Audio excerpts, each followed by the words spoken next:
Hello बच्चों, let's read the question. Question says a body is placed on an inclined place and has to be pushed down in order to make it move. The angle made by the normal reaction with the vertical will be. Four options given here. We just have to find out the solution. So बच्चों, यहाँ पे अगर हम बात करें solution की, तो solution में हम देखेंगे की कॉन्सेप्ट. तो की कॉन्सेप्ट की अगर हम बात करें तो जो फोर्स होता है यानी कि फ्रिक्शनल फोर्स जो होता है वो क्या होता है, म्यू इनटू नॉर्मल रिएक्शन के. म्यू जो है ये है आपका coefficient of friction. This is the coefficient of friction.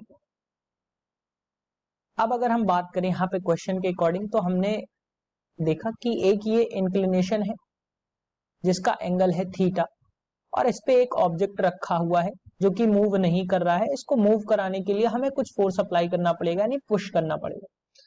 तो यहाँ पे अगर हम देखें तो इसमें कुछ ये जो होगा वो डाउनवर्ड्स जो होगा वो mg लग रहा होगा. यहां से अगर देखें तो क्या होगा कि ये एक नॉर्मल रिएक्शन लग रहा होगा. ये mg cos थीटा इसका कॉन्स्टिट्यूएंट वर्क करेगा, कंपोनेंट वर्क करेगा, और इधर की तरफ अगर हम देखें तो mg साइन थीटा वर्क करेगा. यहां से यहां तक जो बन रहा है वो एंगल थीटा बनेगा. अब अगर हम यहां पे देखें कि एंगल ऑफ रिपोज क्या होता है, तो एंगल ऑफ रिपोज की अगर हम बात करें तो क्या होता है, एंगल ऑफ रिपोज की अगर हम बात करें यानी रिपोज का एंगल जो होता है वो हम यहां से देखेंगे कि वो एंगल यानी वो लिमिटिंग फ्रिक्शन का वो एंगल जहां से ये ऑटोमेटिक मूव होना शुरू हो जाए. यानी कि अगर हम इसकी बात करेंगे तो ये एंगल जो बनेगा आपका, ये आपका बन जाएगा अल्फा, या इसी को हम कहें एंगल ऑफ रिपोज. यानी कि इस एंगल की वैल्यू क्या होनी चाहिए कि ये लिमिटिंग फ्रैक्शन की वैल्यू होती है, यानी कि इसकी वैल्यू इतनी हो जाए कि ये ऑब्जेक्ट बिना पुश किए ही नीचे आने लगे. उसी को हम एंगल ऑफ रिपोज कहेंगे. यानी कि अब अगर हम बात करें क्वेश्चन के अकॉर्डिंग, तो जो एंगल होगा नॉर्मल रिएक्शन से बना हुआ वर्टिकल में, तो वो क्या होगा, less than angle of repose. क्योंकि अगर हम इन दोनों की कंडीशन में बात करें, एंगल ऑफ रिपोज की बात करें, अगर एंगल ऑफ रिपोज थीटा से ज्यादा है तो क्या होगा, ये अपने आप डाउनवर्ड्स आ जाएगा. और अगर हम यहाँ पे बात करें कि जो थीटा है वो कम है, तो हमें इसे नीचे लाने के लिए फोर्स अप्लाई करना पड़ेगा, ये तभी नीचे आएगा. तो और अगर इक्वल होगा तो ये फ्रीली तब भी ये जो है वो होल्ड आउट नहीं रहेगा, फ्रीली जो है वो नीचे की तरफ इक्वल या बड़ा होगा तो नीचे की तरफ आने लगेगा. तो अगर हम ऑप्शन की बात करें तो मैं इसको लिख देता हूं, बिकॉज, क्यों ऐसा होगा, because if the angle of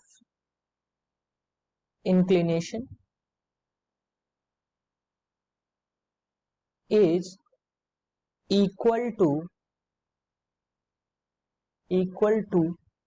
or more than angle of repose, then box will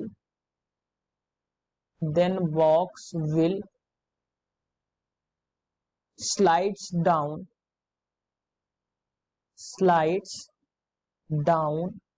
automatically. यानी कि क्या होगा कि इसे हमें फोर्स अप्लाई करने की जरूरत नहीं पड़ेगी. इसको मैं सेपरेट कर देता हूं ताकि आप लोगों को पढ़ने में कंफ्यूजन ना हो. ये जो वैल्यू होगी ये कम होगी. क्यों होगी, क्योंकि अगर ज्यादा होगी तो ये अपने आप शुरू हो जाएगा स्लाइड होना. सो अगर हम ऑप्शन की बात करें तो less than angle of repose जो होगा वो आपका करेक्ट ऑप्शन होगा. तो ऑप्शन 3 जो है वो आपका करेक्ट ऑप्शन है. Option 3 is the correct answer for this question, that is angle less than the angle of repose. Hope you understood it well. Best of luck.